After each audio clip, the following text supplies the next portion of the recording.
Greetings and salutations, everybody. Welcome to my YouTube channel. My name is John Campea, and this is our special, totally open, totally spoiler-filled discussion of the last of the Fox-era X-Men films, X-Men Dark Phoenix. Now, in case the title didn't say it clearly enough, guys, this is an open spoiler discussion. We're going to be talking about things here about X-Men Dark Phoenix, and we're going to be giving all sorts of spoilers away. So if you haven't seen X-Men Dark Phoenix yet, you might want to check out of this. If you have seen it, or if you don't care about spoilers, then by all means, settle in and get ready to enjoy yourself. All right, so let's talk a little bit about Dark Phoenix. You guys who have been watching me talk about this for a while, you already know that I didn't think Dark Phoenix was all that bad.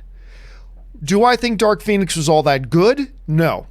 But I didn't think it was this unbearable, irredeemable train wreck that a lot of other people seem to think it was. I thought it was an okay first act at best, a horrendously bad second act, and a pretty decent third act that overall left me with the impression of, I'm glad I saw it. I don't think it's terrible, but it's not exactly a movie I can run around and recommend to people either.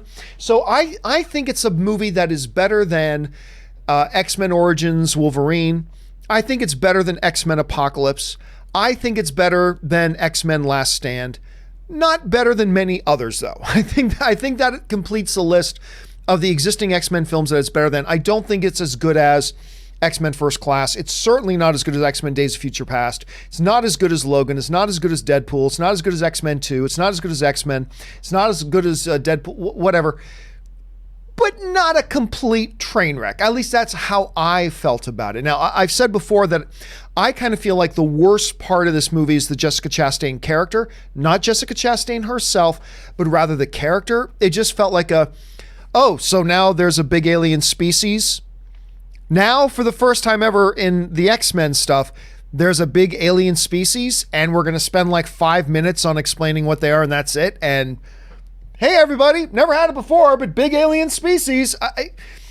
They were never really clear on what Chastain's motivation was. I'm not even sure she knew what it was. It just felt like, and I said this before, it felt like they were making this movie, and then when they were nearing completion, they went, oh, wait a minute, we don't have a bad guy. Well, let's make up an alien species. Put in Jessica. I mean, that's not what happened, but that's what it felt like to me. So anyway, I'm not going to go into a whole bunch of other details on that because I want to make sure you guys are the ones that go into details. So let's now spend the rest of our time here. We're probably going to go about an hour or so. Let's spend now the rest of our time hearing from you guys what you guys want to talk about. Full open stuff about X-Men Dark Phoenix. And remember, guys, please, we are here to talk about X-Men Dark Phoenix. Don't ask me questions about Star Wars, okay? Great. All right. With that down, let's get started on your guys' questions today. All right. Angry Irish Benjamin writes, I'm not angry about this movie, just saddened, considering it's the swan song for Fox's X-Men. It's a shame that this is the note that they have to go out on. You know, somebody mentioned that a little bit earlier, Angry Irish, about X-Men, and it's a shame this is the last one. And I agree, because I believe the Fox X-Men franchise is an incredibly vital part about why the comic book genre is as successful today as it is. It's not the reason, but I think it's an incredibly vital part. You know, guys like Kevin Feige, guys like the producer of The Dark Knight, guys like that have said before that it was the first X-Men movie that made a lot of producers in studio and Hollywood go, wow, we can do comic book movies like that and people will go see them and support them. And that kind of opened the floodgates. You know, we wouldn't have an MCU today if it wasn't for that first X-Men movie. We wouldn't have a lot of the films that we have today if it were not for that. It was that first X-Men movie that the producers and studios say really was the harbinger of kind of kicking off this era of comic book movies we now live in. And when you're talking about some of the best comic book movies ever made, Logan, there's an argument to be made it might be the best comic book movie ever made. It's certainly top 3. I don't have it in my number 1 spot, but I have it in my top 3. Days of Future Past, I believe, is a top 10 comic book movie of all time. Deadpool, I believe, is a top 10 comic book movie of all time. Other excellent ones that may not be in the top 10, but First Class has a lot of people that love it. X-Men 2, I thought for a long time was the best comic book movie ever made for a time. The first X-Men that kicked things off and all. It's just that this franchise has played such an important part And I agree with you, Angry Irish. While I sit here and go, it wasn't terrible, it's unfortunate that it went out like that. It's unfortunate that it went out like that. So now we just have to wait for a few years and see what Kevin Feige and the MCU are going to do with it.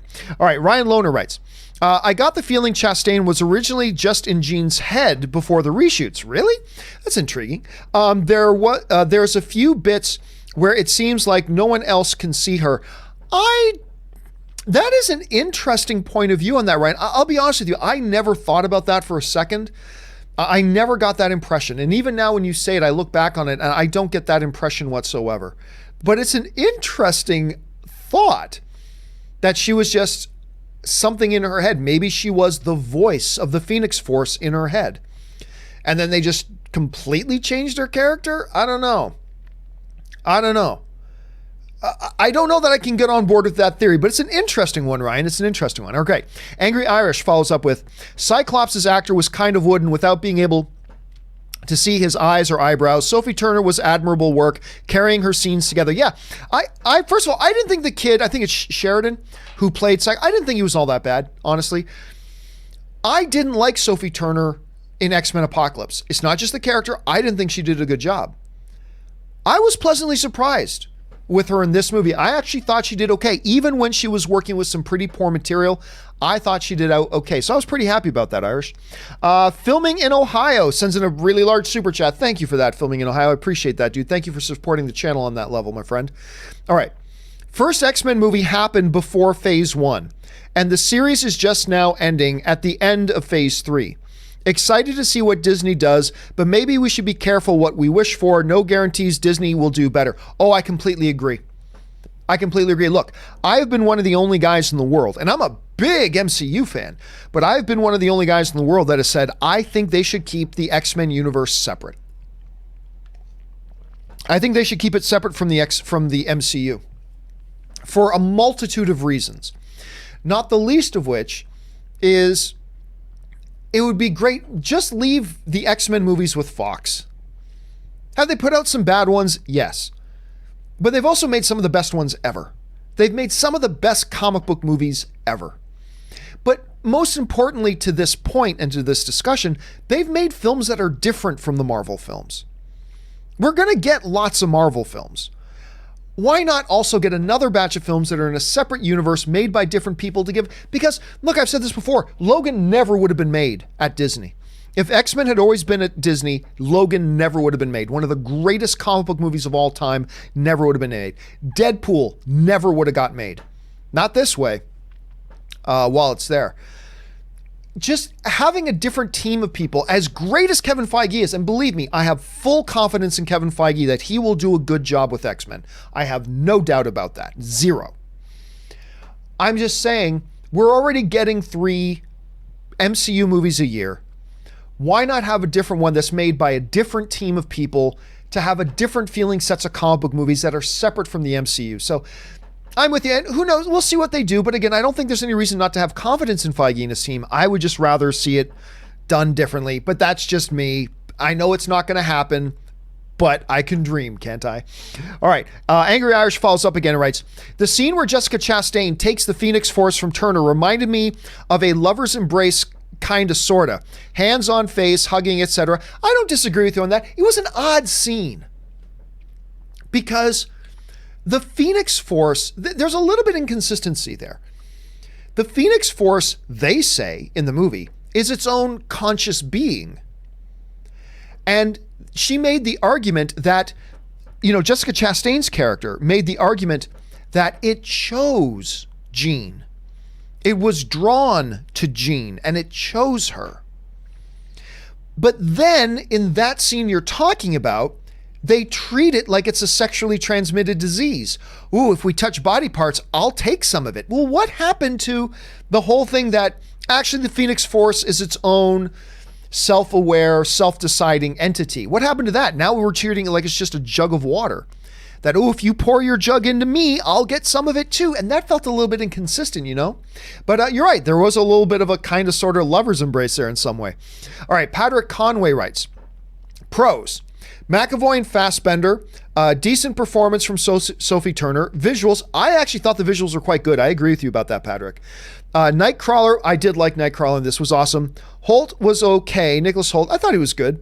Can't think of much else. I thought the action was wonderful, particularly when you got into the third act. And, you know, that train scene, in the trailers, I didn't know what we were going to get with that, but I was quite pleasantly surprised in the movie itself. I thought the train scene was actually quite exciting. We certainly got to see Eric be badass Eric. I loved that. We got to see Eric do some really great things. We got to see Nightcrawler do some great things. I really enjoyed the train scene. So I would agree with your list, Patrick, but I would add to that list the action. I actually thought the action was on a pretty good level. All right, Brian Cruz writes, enjoyed the film, not amazing, but far from being the worst X-Men film. I agree. Sloppy writing, I agree, and editing, but mostly good acting and a strong third act. I can't disagree with you much on that, Brian. I had a modestly good time watching it. I thought the second act was abysmal. But that third act, I mean, listen, if I had just gotten up and walked out near the end of the second act, which I'm sure a lot of people are tempted to do, I might have gone, yeah, this might be the worst X-Men movie ever. Probably still wouldn't think it was as bad as X-Men Origins Wolverine or maybe X-Men Last, but I would have thought there would be a stronger case. The third act really is very redemptive. Not like the best third act ever or anything like that, but it was a solid, I'm not going to say great, but it was a solid third act that to me redeemed it a lot from being a terrible movie. And again, bottom line, Brian, I didn't think it was terrible. I don't know that I thought it was good, but I won't say that it was terrible. So I'm kind of with you on a lot of those points, Brian. Ryan Lohner writes, Kinberg's now saying he considered a Wolverine appearance, but then figured Jackman and Turner as a quasi-couple would be too creepy. Good call. But you got to remember, Jackman's character is already, however old he is, he's already a very, very old man. I don't know. Look, there was already enough in that movie. We didn't need Wolverine. If they had decided to put Wolverine in there, I would have been intrigued. But then again, Hugh Jackman had already said he's done playing Wolverine. I don't know if they could have done that, and why not? Like remember, she's an adult now. This is supposed to be like a decade after the events of Apocalypse. This Jean Grey is a totally adult Jean Grey. I don't think there's anything creepy about two adults having a relationship, so I would have been totally fine with that. Not to mention, he's an old man for a woman in her 50s or 60s. Logan is an old man for a woman in her 60s. Remember that. Keep that in mind. So I would have been good with it, but I especially would have been okay with it since it's the last X-Men movie. But hey, it is what it is. I'm cool with the call too. I'm cool with the call not to have him there. Not that they could have gotten Hugh Jackman anyway, even if they wanted to. Maybe they could have. Patrick Conway writes, cons, nerfing of Magneto and Charles. I'm not quite sure what nerfing means. Chastain and the Brown Skulls. Yeah, I agree. Weak direction. Cyclops, the F-bomb. Costumes. Pity they didn't end with X-Men Days of Future Past. Well, no, I'm glad we got another movie. Because them putting this out doesn't in any way diminish X-Men Days of Future Past. Other than Logan, it's the best X-Men movie ever made. So, and I don't think this movie diminishes that at all. I didn't think Cyclops was all that bad. I like the F-bomb personally. I don't know what you mean by nerfing of Magneto and Charles. Chastain and the Brown Skulls were terrible. The direction was weak. I've said this before. Watching the film, there were numbers of times in the film where you can just tell, oh, yeah, that's something that a first-time director would do. And you could just feel it, you know? I really, really wish that Kinberg had gone off and directed something else first and then done an X-Men movie. I wish he'd gone to a smaller budget, more modest film, done something like that first, cut his teeth on that, and then come and done X-Men. I think he would have ended up with a better movie. But he didn't, and we have what we have, so there you go. Suthius writes, that was a nice nap. So, Raven, I thought her dialogue with Charles in his office after the mission was pretty decent. Best from her in the movie. I agree. I have a fundamental problem, though. They had Charles act so out of character with everything else he's been. Like, I cringed when they were like, okay, we're now in danger, we have to get out of here. When Mystique is on the jet in space and she goes, we got to get out of here now. I do not believe for a second in any of the X-Men films, including Days of Future Past, Apocalypse, whatever, that Charles Xavier would go, no, let's keep all my students still in danger. Let's risk all of their lives at this point. Like, I get it. You don't want to leave anybody behind. And I would even get it if Charles would have said that about one of the X-Men. If he said that about one of the X-Men, I would have bought it. But you know what? All these astronauts were going to die. We got there and we saved all of them except one we couldn't get to. We're out of time. We're all going to die unless we get out of here. I do not believe for a second that Charles would have overridden. And I'm not talking about my ideal Charles. I'm not talking about the Charles in the comic books. I'm talking about the Charles they have given us in these movies. I do not believe for a second that the Charles they have presented to us in these movies would have ever said, when Mystique is commanding the ship and says, we got to get out of here, we're out of time, we're all going to die. I do not believe for a second that Charles will say, no, you guys stay up there in that life-threatening situation. Don't come back. I know you're asking to get out of it, but no, you guys stay and go get that guy we've never met before. I just don't believe it. And that bothered me. I'm going to be honest with you, Suthius, that bothered me in the film. All right, KW Garrett 83 writes, can you explain who Chastain's character was? Nope, and that's part of the problem of the movie. Just some alien who wanted power? Is it more fleshed out in comics? Shapeshifters felt very Captain Marvel. I think their characters were an amalgamation of different concepts of different characters we've seen. That's clear. In the movie herself, she wasn't just a character that wanted power. They wanted the ability to remake the Earth so their own race could thrive again. Not anything we haven't seen before. We need your world, and to take your world, we need to destroy you. Isn't that exactly what General Zod did in Man of Steel? We want the Earth. We're going to terraform the Earth and wipe out all humans so, Krypton can live again. That's essentially what the plot point there was for Jessica Chastain's character and her associates. Wipe out humanity to recreate the world using the Phoenix Force to recreate that world so they can have a new homeworld. That was their motivation, which has so many problems with it to start with, but that's kind of what they were going for. They were going for a Man of Steel redux. Suthius writes, Magneto in the train was badass, favorite part, completely agree. It was my favorite part of the movie.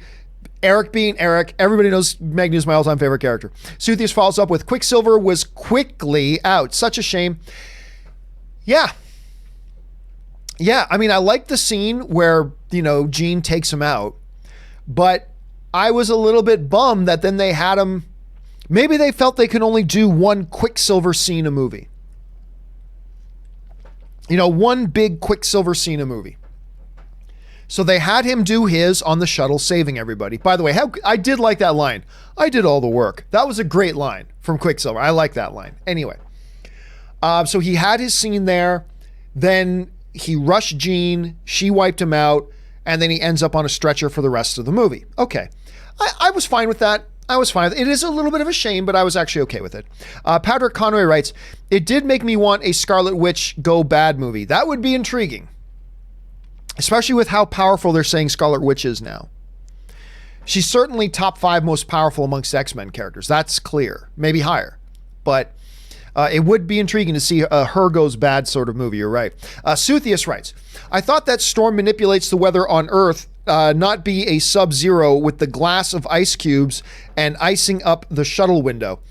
To be honest, in the X-Men movies, they've never really clearly defined what the parameters of her powers are, particularly this version of Storm. So I'm willing to give them leeway on that. On that part, I was willing to give them leeway. Because you know what? They've never said, here is what Storm's specific and only her powers are. And they lay out a nice grid and definition for it. They've never done that. So I'm willing to give them a little bit of leeway. This version of Storm, she can affect, temperature and things like that. Things that are associated with weather, I guess. So I'm willing to give them a pass on that. All right. Curtis Lopez writes, Mystique in Apocalypse. You're not kids anymore. You're X-Men. Mystique in Dark Phoenix. You put those kids in danger, Charles. Well, I mean, let's be honest. I had no problem with that because my siblings are not kids. My siblings are not kids. My siblings are grown-ass adults. Now, all my siblings, my 3 siblings, my 2 sisters, and my brother, they're all younger than me. I'm the oldest in the family. But when I'm talking to my parents, sometimes I refer to the kids. Does that mean, wait a minute, John, you're being inconsistent with yourself? No, it's just for Charles and her, they've always probably referred to them as kids. So she used that as terminology. I'm not going to get my knickers in a twist over her using that as terminology, because I still use that terminology when talking about other people that are younger than me, but clearly, adults now. And by the way, in the scene, Charles points out, they're not kids anymore, blah, blah, blah. It's not like she was in their face and said, you're all just kids. No, she was in a private conversation with Charles. And in that private conversation, she referred to them as kids. Okay. I didn't really think that was a problem. I'll be honest with you, Curtis.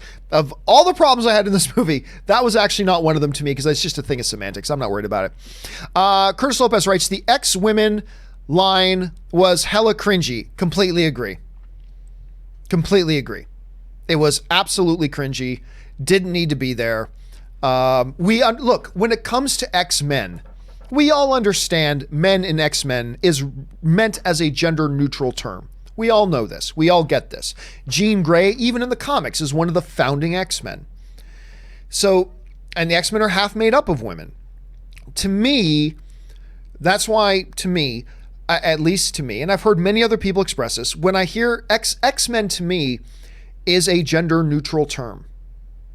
That's all I thought. That's how I've always taken it.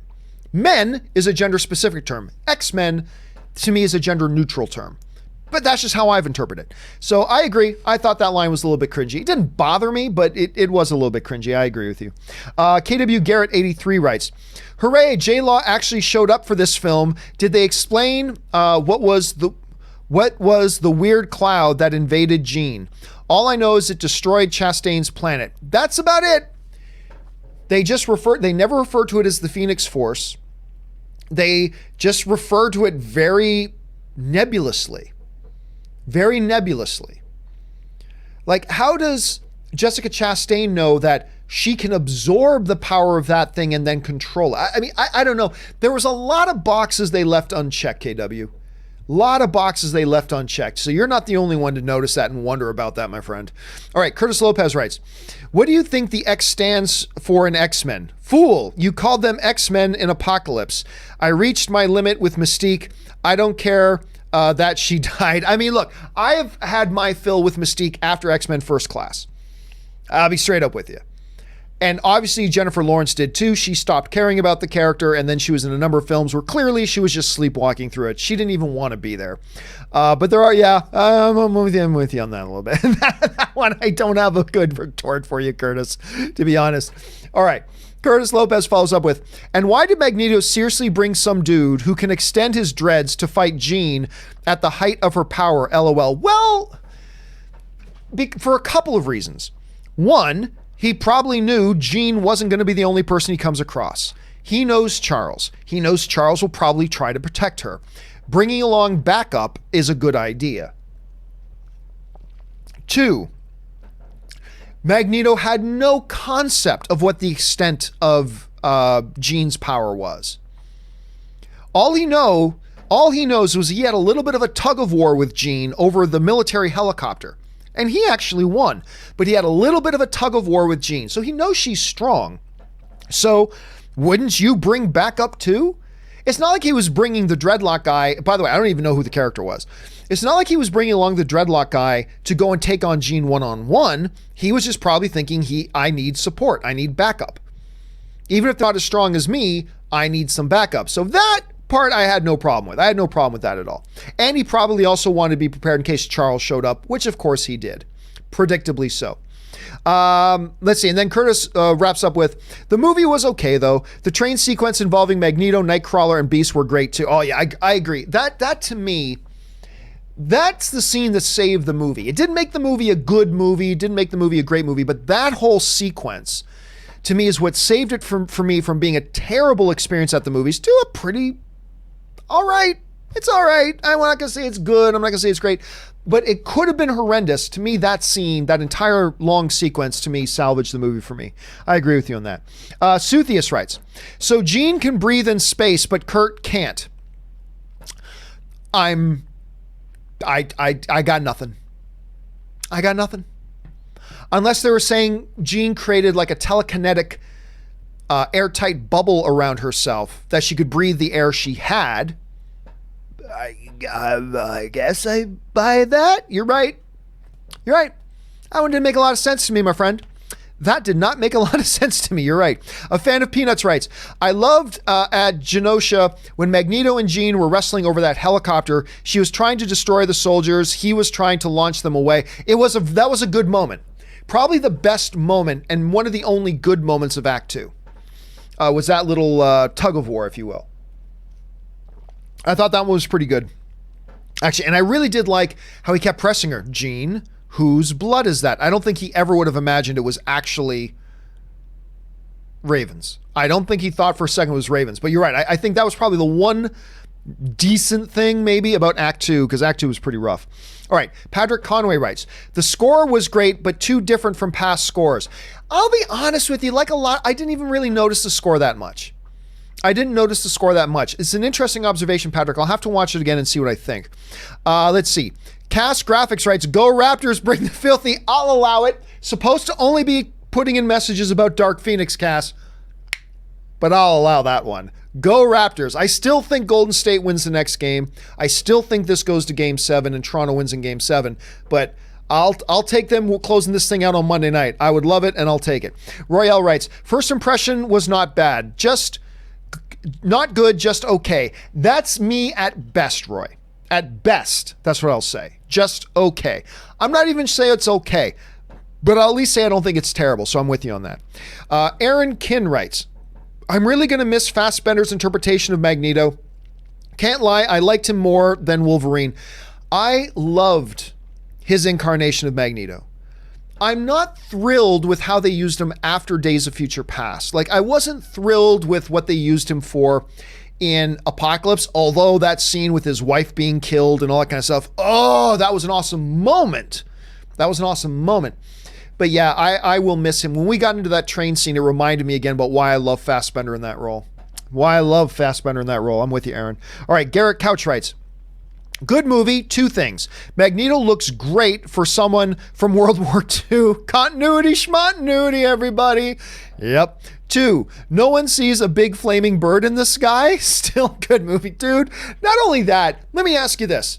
The last the world saw Magneto, he was a wanted war criminal. He had tried to kill the president of the United States. The X-Men stopped him, all that kind of stuff. How is he just, okay, the government's approved for me to live on this island, everybody. How would that happen? Unless I'm forgetting something, which is possible, that makes absolutely no sense to me whatsoever. It's so that really, giant bird in the sky. Nobody sees this. You're right. Royale writes, the up-close fighting on the train was awesome. Again, completely agree. That train scene was the highlight of the movie. To me, clearly the best part of the film. Raymond Verrata writes, so Wolverine was never in the X-Men? He just hadn't come across them yet. I think that's what they're saying. But again, Raymond, continuity, schmontinuity. A fan of Peanuts writes, I enjoyed seeing the more arrogant side of Charles. See, I don't mind a little bit more of an arrogant side to Charles, especially if he has accomplished bringing humanity and mutants together and living in a world of peace. There'd be a little bit of arrogance there. I could live with that. Again, my big problem was that whole decision that I never believed that this Charles Xavier that they've presented us in these movies would ever have said, nah, you guys stay up there and maybe die. I know you're saying, no, we got to get out of here, but you just stay up there and do your I just don't buy that for a second. A fan of Peanuts writes, seems they ignored Phoenix Force in Apocalypse. Oh, yes. Oh, yeah. There's all that. Again, continuity, schmontinuity. Actually, you know what, a fan of Peanuts? I can't believe nobody's brought that up. I can't believe I haven't brought that up now. Yeah, they basically hinted Phoenix Force at the end of Apocalypse. But now forget all that. Now she gets it when she's... continuity, schmontinuity, ladies and gentlemen. The meaning of the Fox films. All right, where are we at here? Fan of Peanuts writes, sorry, I had a little bit of a jump. Okay, let me take that back. We had a lot of a jump. Okay, here we go. Fan of Peanuts writes, John, what were you most looking forward to in Dark Phoenix? Oh, that's easy. My all-time favorite character. By the way, guys, it's going to get a little bit loud in here. It's getting warm in here in the San Fernando Valley in California. So I'm going to turn on my air conditioning. I don't like turning it on. I know it gets a little bit loud, but I'm starting to sweat a little bit, so I better turn it on. Let's see. Fan of Peanuts writes, John, what were you most looking for? Yeah, Magneto. He's my all-time favorite comic book character. I love Fassbender with Magneto. That is definitely, and they gave me a little bit of Magneto doing some badass Magneto things, so I'm pretty happy about that. Fan of Peanuts also writes, growing up as a child in the early 1990s, this is clearly two trilogies. First, the cosmic battle with the Shi'ar Empire, the M'Kraan Crystal and Starjammers. Second trilogy about Hellfire Club and Dark Phoenix. Yeah, I don't know about that. I mean, I've heard several people kind of express the same thoughts. And I get that, but I'm kind of okay with the path they took, even if I'm not really super happy with the execution. All right, Hoser Mayes writes, oh my God, Keanu Reeves is going to be part of Cyberpunk. I have no idea what that means. And we're here to talk about Dark Phoenix. Ashton Kutcher writes, I'm one of 3 people on Earth that hated Endgame. So it was nice to walk out of Dark Phoenix with expectations exceeded. They did some cool stuff in the third act. Yeah, I will say that too. Because you guys know my expectations for Dark Phoenix were dirt low. Like completely dirt low. And while I say I don't know that I'd call it a good movie, I can say my expectations were exceeded. I can honestly say my expectations were exceeded. Because I thought it was going to be a train wreck. And it wasn't a train wreck. Especially that third act. Especially the third act. Fan of Peanuts writes, I am unabashedly biased towards and love the X-Men. I hope Feige treats this highly important and rich material with the proper care it deserves. I don't think there's any worry about that. Like, I want them kept separate. I don't want them in the MCU. I want them somewhere else. But they're going to be in the MCU. And even with that, I have no doubt that Kevin Feige will treat them with a lot of reverence, a lot of respect. He does with all of his characters. That doesn't mean it guarantees it's going to be good, but you can bet your ass he will put every bit of effort and energy into it that he puts into all his other MCU films. So I'm not really worried about that part. That part I'm not worried about. I think we're okay there. Jesus Garza writes, I wish I could hear Schnepp's review on Endgame. Oh, well, yeah, so do I, man. So do I. That Wrestling Hound writes, I really liked the movie. Third act was so cool. I agree that the third act was cool. I wish I could say I really liked the movie. Man, I'm good. I'm glad you did. I'm glad you did. Again, I thought the first act was okay. I thought the second act was terrible, but a redeeming moment here and there, and I thought the third act was pretty solid. So, if overall that left you really enjoying the film, that's awesome, Wrestling Hound. My name is Blue Right. Cyclops' F-bomb is the best moment the character has. Yeah, somebody mentioned a little bit earlier they didn't like his F-bomb. I did. It was a little out of nowhere. It caught me a bit off guard, but it was like, wow, that it actually had an impact to me. So I'm with you, my name is Blue. I actually thought that was pretty effective. Kevon Waltson writes, I'm still confused how she beat Apocalypse if she absorbed the Phoenix in Dark. Say it with me, everybody. Continuity, schmontinuity. Let's just say it all together. Yeah. Look, man, there's been a lot of stuff in the X-Men films that just asks us as the audience to go, remember that thing that happened before in another movie? Can you just forget about that? Because we're going to do something a bit different here. That was Sabretooth? No, just forget about that. This is Sabretooth. Isn't Liev Schreiber a good Sabretooth?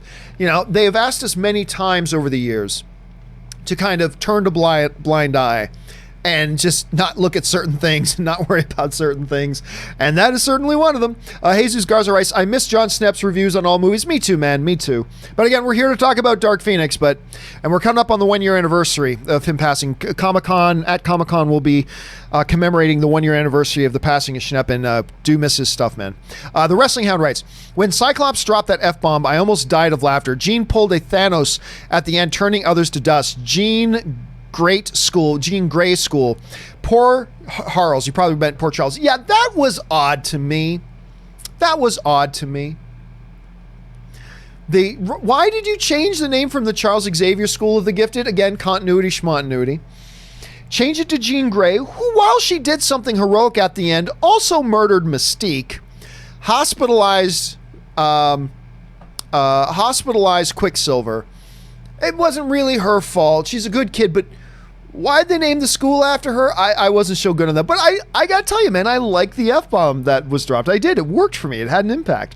Let's see.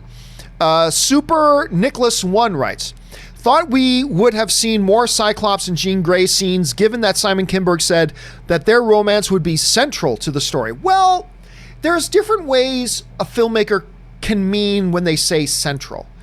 You can have something that's very important to a movie and not have it be in the movie actually all that much, right? Raiders of the Lost Ark.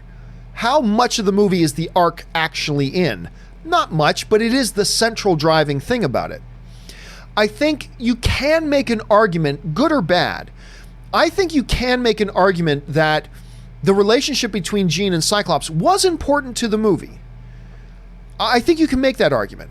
And maybe by some definition, you can say by nature, that makes it kind of central, even if it wasn't present in the movie an awful lot. So I'm not going to worry about that one myself a lot, but I don't disagree with you either. I was kind of expecting to see more Cyclops and Jean. I was expecting to see a little bit more of that. All right, Sean Shackelford writes, is bad because it was a first-time director. Well, look, we've seen other bad movies that didn't have first-time directors. X-Men Origins Wolverine didn't have a first-time director. X-Men Last Stand didn't have a first-time director. X-Men Apocalypse didn't have a first-time director. So it's not like we can point at any bad movie and say, oh, well then it's because they had a first-time director. I'm not going to say that, but I will say that it didn't help. It certainly didn't help. So I'll go as far as that. Otherwise, who knows? Fan of Peanuts writes, who at Fox, with their infinite wisdom, thought a first-time director was going to help send this pivotal franchise out in the highest possible way? Well, look, here's the thing, a fan of Peanuts. I agree, but the fact of the matter is, I remember when this first came up. When it was first announced that Simon Kinberg was going to direct X-Men Dark Phoenix, and I expressed my concern. I'm like, guys, it is never a good idea. There are times that a first-time director knocks it out of the park. Yay! But it's never a good idea to let a guy's first-time directing be a huge budget, big tentpole project. I just don't think that's wise. In general, there can be exceptions, but I think in general, that's not wise. But I had so many people yell at me, said, John, you don't get it. He knows X-Men as much as anybody. I'm like, yeah, he knows X-Men as much as anybody. He's been a writer and producer on many of them, but writing and producing are not the same thing as directing. Yeah, it's not that different, John. It's not that different. It's totally different. It's a completely different set of responsibilities and takes a totally different sets of tools in your tool belt. But believe me, fan of Peanuts, it's not just the brain trust of Fox. There were a lot of fans that thought Simon Kinberg directing X-Men Dark Phoenix as his first movie was a totally great idea. Because they recognize his name and think he's cool, and he is cool. He's amazing. But they thought that meant he can direct a film. And he had never had any experience at anything. He had never experienced directing. He's never even directed a coffee commercial. To make your first directorial effort be this big, high profile, high pressure, tentpole, high budget kind of film was a mistake. But it wasn't just the Fox people, fan of Peanuts. There was a lot of people in the fan community that thought it was a great idea. And well, there you go. Anyway, Macaulay Golicher writes, love the New York fight. So did I. It was pretty cool. Reminiscent of Civil War. There was a little bit of Civil War there with the bridge scene, you mean? There was a little bit of reminiscence of that. Charles trying to fight the other telepath, although Charles should have been able to crush that other telepath. Let's be clear. That kind of bothered me. Charles is supposed to be the most powerful telepath in the world, Phoenix notwithstanding. So he should have been able to put that girl under like that and taken her out. That part kind of bothered me. But the fight overall was actually really quite good. Like I said, I think one of the positives of this film was the overall action. Let's see. Carson Miller writes, Dark Phoenix made me realize that all I want in an X-Men movie is an adventure that is set mainly in the mansion and doesn't involve the world-ending threat. Hey, dude, listen. First of all, Carson, I'm with you 100%. I've been saying for a while that one of the main reasons that the MCU has had the staying power that it's had, it's because Kevin Feige has known that you got to change gears, right? So we go from a movie like X-Men Infinity War, which is half the universe is going to be destroyed, save the world, save the galaxy. We went from that directly into Ant-Man and the Wasp, which was save this girl's mom, right? So we go from save the universe to let's save somebody's mom. Let's save Hope's mom. Let's save Hank's wife. And you know, it's that changing of gears that keeps us from getting too heavily into law of diminishing returns. Like, how many times in a row can we see it? Save the world, save the world, save the world, save the world. At some point, you got to go back to saving the neighborhood or save the kid. Or, you know, you just got to change gears. If you know, in MMA, they talk about you got to change levels. Because you just keep fighting on one level. All you do to go in there is trying to take a guy down. Then all of a sudden the guy knows, oh, he's not going to be throwing kicks at my head. He's not going to be trying to box with me. And you don't have to worry about stuff. And you become predictable as a fighter.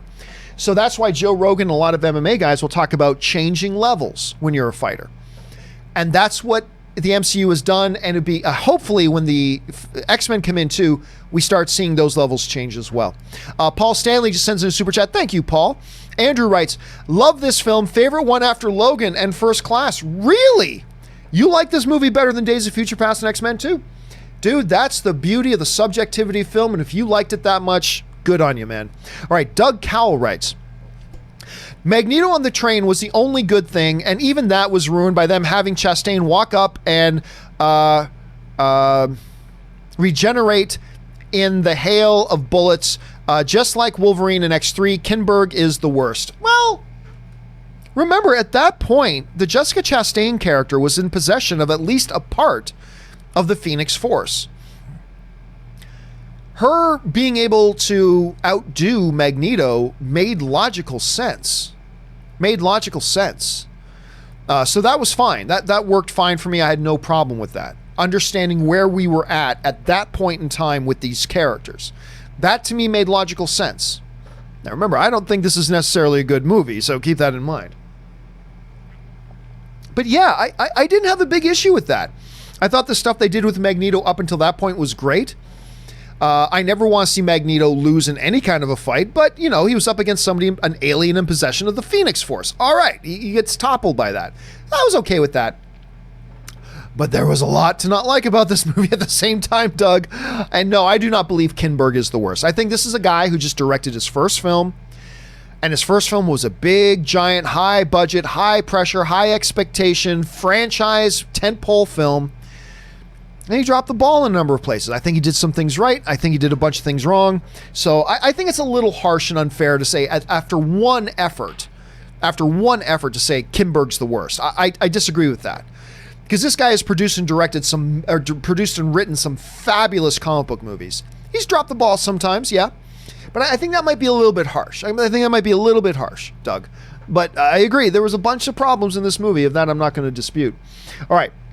That Wrestling Hound writes, when Nightcrawler killed those aliens with this... Oh, dude, when Nightcrawler starts going nuts, I started having visions of Alan Cummings' Nightcrawler at the beginning of X-Men 2. That was great. When he started to unleash and get all pissed, that was actually pretty fun. Doug Cowell writes, was the final message of this supposed to be never lie to young children, but if you do it,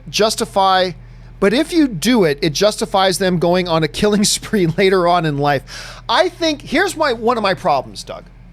Here's one of my problems. They tried to make it sound like they kept acting in this movie like everything that's going wrong right now is because Charles didn't let her know the truth that her father rejected her. What? That had nothing to do with the Phoenix Force entering her and all that. That was completely devoid of it. Is it an issue that Charles lied to her? Yes, but they kept trying to frame it in the movie as if, oh, the real problem here is Charles lied to her as a kid. That That's not the issue. I mean, it's something they got to deal with, and it is a problem, and it's interesting to give the character some levels. That's good. But it's not the problem, and they kept acting like that was the problem. This is all your fault, Charles. I'm sorry.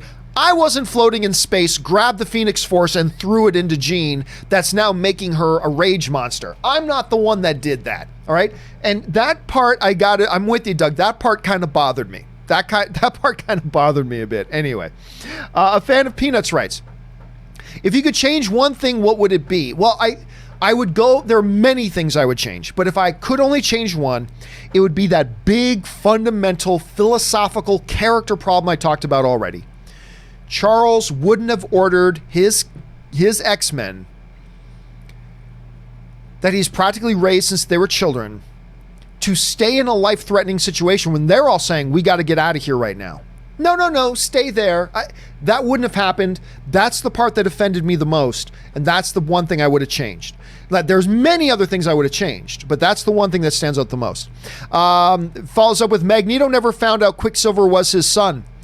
Not that we know of. Maybe he did off camera, but not that we know. For all we know, maybe he did off camera in between movies, because there's a lot of years in between those movies. And maybe the reason he was pushing Jean saying, whose blood is that, was maybe his way of trying to find out if it was his son's. I don't know that. I'm just making something up. But the movie doesn't definitively tell us whether he does not. Is it important? Probably not all that important. Carson Miller writes, Nicholas Hoult in the lab made me see him as Batman. You know what? Don't laugh. I remember watching some of those scenes and going, yeah, I could see this dude as Bruce Wayne. I could totally see this dude as Bruce Wayne. I think Nicholas Hoult would have been a perfectly fine choice as Batman had they not cast Robert Pattinson. I think Holt would have been a totally decent Batman. I really do. I think, and I saw the same thing, Carson. Okay. Magic K. Where do we go? There he is. Magic K writes, Jean somehow managed to wield Phoenix power in a pocket. Yep, there it is again. In Dark Phoenix, they show that was the first time she used that power. Yep, she didn't have it. It's, again, Magic K, the magic sing-along. Let's do it all together. Let's all hold hands. Are we ready? And a 1, and a 2, and a 3. Continuity, schmontinuity. That's Fox for you, folks. And sometimes it's been fine that they do that, and sometimes it's questionable. But yep, that's kind of an issue. It's like, wait a minute, she kind of very clearly had the Phoenix Force and X-Men Apocalypse, and we're just gonna pretend that never happened? Yes, please. Can we please pretend that didn't happen? We would appreciate that. Okay, Fox, we'll pretend that didn't happen. Yep, you're right on the money with that, Magic. All right. Nunyo Bezins writes, I love how Dark Phoenix merged multiple comic book realities. After all, the Phoenix Force was really Parallax, or was it Galactus? And merging with Jean turned her into Thanos. There's so many different ways to spin that, Nunyo. So many different ways to spin that. And you're right. We saw different motifs that we've seen in other places all come into play into Dark Phoenix. Not the least of which I already pointed out that the whole aliens plan was the General Zod's plan from Man of Steel. I'm going to take this planet and we're going to terraform it and kill off all humans and give our race a chance to revive itself.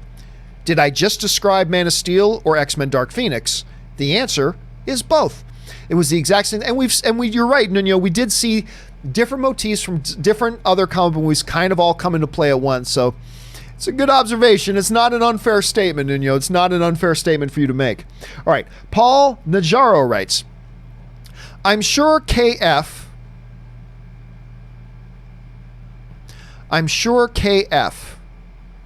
Kevin Feige? I'm sure Kevin Feige, guys, please don't use abbreviations, please. I'm sure Kevin Feige is happy he only needs to go up against the ending of X-Men rather than the one that ended on a high note. That will make his life a little bit easier from a PR point of view. Like if the last movie had been Logan, then a lot of people might have been comparing the first MCU X-Men movie, whenever it comes out in 3 or 4 or 5 years, would have been holding it up and comparing it to Logan. That's not an enviable position for Kevin Feige to be in. But Dark Phoenix, that's an easier job. So that's actually a pretty good observation, Paul. All right, Terrell Weiss writes, Dark Phoenix needed more Quicksilver. I was okay with the way they used him, but I'm always good with a little bit more Quicksilver in my life, Terrell. Haskell420 writes, While no post-credit scene, did you catch the post-credit music cue of the 1990s animated X-Men cartoon at the very end? It was kind of orchestral. I didn't, because I'll be honest with you, while I liked the third act, I was ready to get out of there. And by the way, while I appreciate it from a poetic point of view, while I appreciated that last scene of Charles and Eric sitting down in a cafe having a game of chess, and the school opened back up, and I guess Hank is now the headmaster of the school. By the way, why did they call it the Jean Grey School? Why didn't they call it the Raven Mystique School, or whatever Raven's last name is? Why did they name it after her? Anyway, whatever.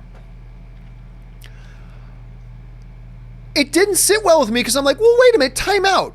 They were just talking about putting mutants back in internment camps, and now all these soldiers died, and there's all these problems, and all this violence, and trains destroyed, and blah, blah, blah. And now everybody's just okay? The human mutant problem is solved again?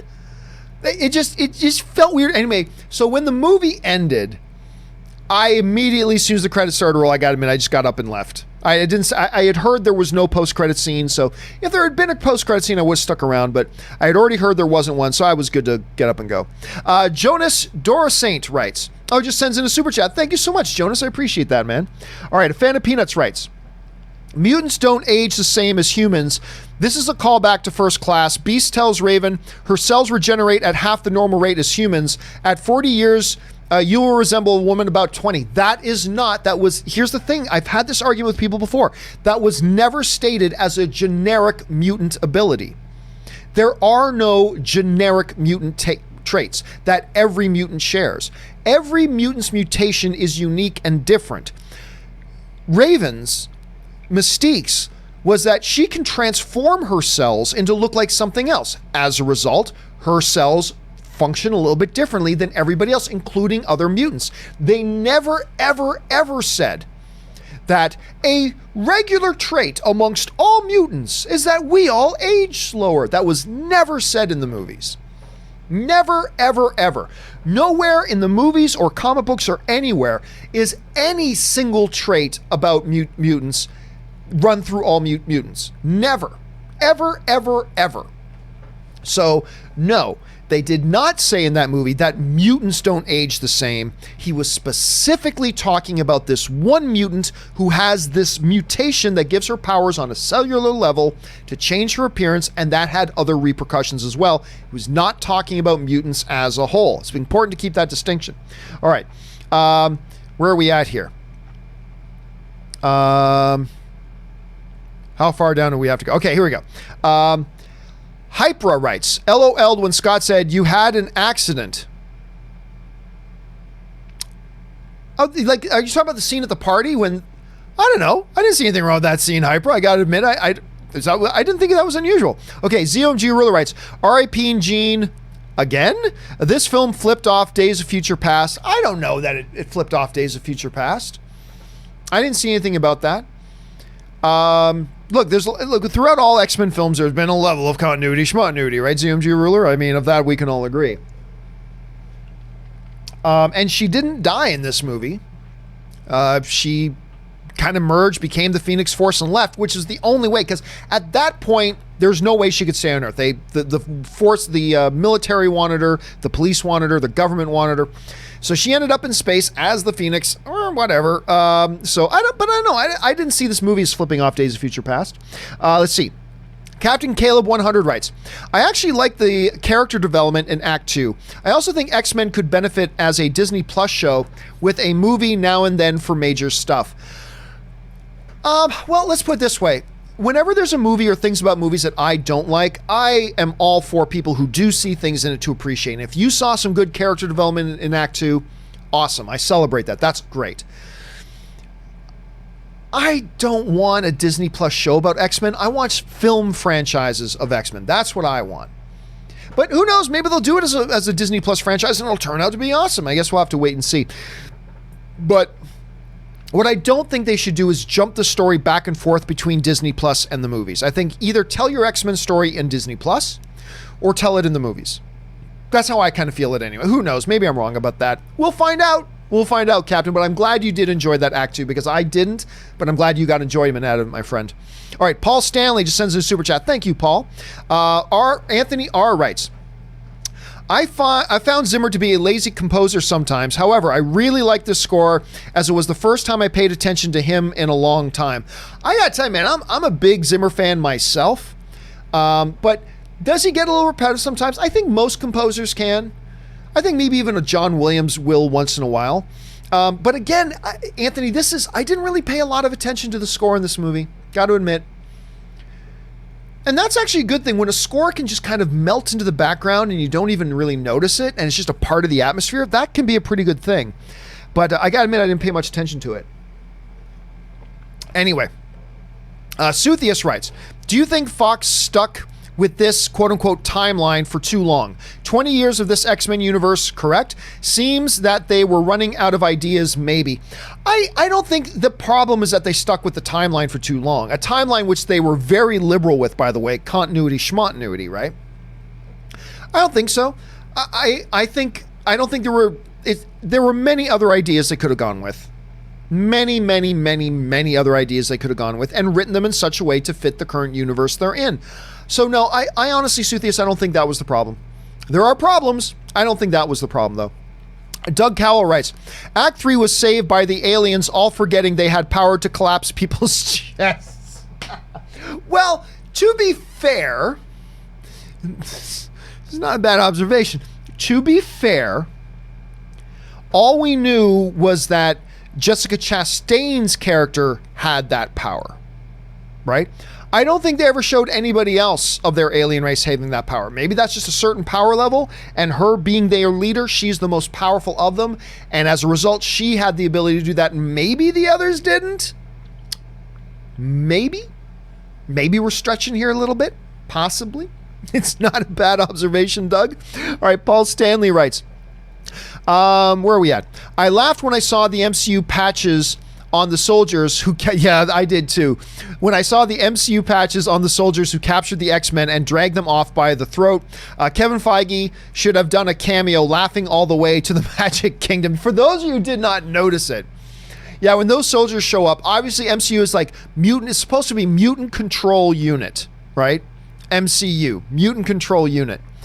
But seeing the patches, and I'm sure it was not by accident, it might have even been thrown in there during the reshoots after the Fox Disney deal closed, just to slap these patches on that said MCU, just as a funny little wink to the fan. I gotta admit, Paul, I noticed that, and I too was like, oh, okay, I see what you're doing there. That was pretty funny. Let's see. A fan of Peanuts. Where'd we go? A fan of Peanuts writes, this whole story was illustrated over 11 episodes in that 1990s animated series. I think making this whole story in the sum of one film is an issue. I disagree. I completely disagree. There are ways you could have written this story and told it in one. The problem wasn't the story. The problem wasn't the story. The problem was the execution. One of the X-Men absorbs this thing called the Phoenix Force, drives her a little bit mad. The X-Men have to try to stop her and save her from this stuff. That's not something that you can't do and can't do well in one movie. It doesn't matter if somebody else did it over 55 chapters. It doesn't matter. You can do it in one movie. It's not all that complicated of a story concept. The concept was perfectly fine. The concept of the film was perfectly fine. It's execution. That's the issue. You can't just look at every bad movie and go, oh, it would have been better if you did it over 10 parts. Nah. It was just badly executed. As a concept, that could have been done in a 2+ hour movie. It could have easily been done in a 2+ hour movie. The problem here was execution. Making 3 subpar movies doesn't suddenly make those movies better. It's all about execution. That's how I see it at any rate. Fan of Peanuts, that's my opinion on that. Magic K writes, I saw a report that said Hannah Emily Anderson, Jean's mom, had a role in New Mutants. Maybe we can get an older Jean Grey or Rachel Grey cameo. I don't know. Just doing something for the sake of doing it is never a good idea, I don't think. So maybe yes, maybe no. We'll have to see. I'm going to lean against it, though. Personally, Magic K, I'm going to lean against that if we ever get New Mutants. I think it is. It's got a release date. They say it's coming. I believe it's going to come, but it's had 4 other release dates too, and we still have no New Mutants. Hands of Stone writes, Did you like the Dazzler cameo? Well, we don't know if that was Dazzler or just somebody who had powers like Dazzler, but in general, I did get a kick out of it. I did. At the party, that was kind of fun. Hands of Stone. Oh, that was Hands of Stone. Where are we at here? Super Nicholas 1 writes, is it imperative that the MCU recast all of the X-Men, or would you be okay if some of the cast got carried over? No, you're rebooting it. It's a new story. It's a new reality. It's a new universe. It's a totally page one rewrite. You recast. I think that's important. You've got to recast these characters. You do not bring them back. You do not create any confusion amongst the audience. Like, wait a minute, so this is the same X-Men universe? No. This is a total restart to the X-Men story. You got to recast. I only have one exception. And that would be J.K. Simmons playing J. Jonah in the MCU in Spider-Man. That's the only exception I'm willing to make. Other than that, no, I think when you reboot a franchise, reboot it. There are other actors out there. There are other terrific actors out there. You don't need to bring along the same people. If you're rebooting. That's always kind of been my philosophy, Super Nick. All right, Sam Mack writes, I dislike this movie. I wish they had more interactions between Charles and Eric. I'm not going to disagree with you there. Some of the best scenes in comic book movies have been between them and their differing ideologies. Completely agree. I think this movie could have used a little bit more of that. Now, we got a bit of it when they confronted each other on the street of New York. There was a little bit of a taste of that, and that was nice. We don't need to see them replay the same scene they've already done in other movies, but man, I'm telling you, we go years in between these movies, and getting to see Charles and Eric talking to each other, I think is vital. I think it's really core to the DNA of what this franchise has been. And, you know, would it have suddenly turned this movie from a mediocre movie at best to a great movie? No, but it would have helped. It would have helped. So I'm completely with you on that, Sam. 100%. You and me are on the same wavelength there. Let's see. Evan Taman writes, I love the pen talk with Jean in the beginning. That's true. That was really a good scene. Also, the helicopter scene with Magneto. Also, I thought the one really good scene of the second act. Thought it was a good movie. Enjoyed it very much. Dude, I'm glad you had a good time. I'm glad you enjoyed it. I don't necessarily think it was a good movie, but I didn't think it was a terrible movie. And I agree with those highlights. I think those highlights were definitely redeeming elements in the movie, particularly the third act. So I'm glad you enjoyed it. Last two questions before we wrap up today, because we've already gone over an hour. Evan Taman writes, almost teared up at Raven's death. Almost. I thought it was badly done. So like, really? The old thrown across something and landed on a pitchfork? Like 1,000 other movies? Really? And I don't know, like Mystique, she can rearrange her cells on a genetic level. I don't know. It just seemed weird to me. Let's see. Evan Taman writes, one more. Chess scene was an X-Men 3 reference.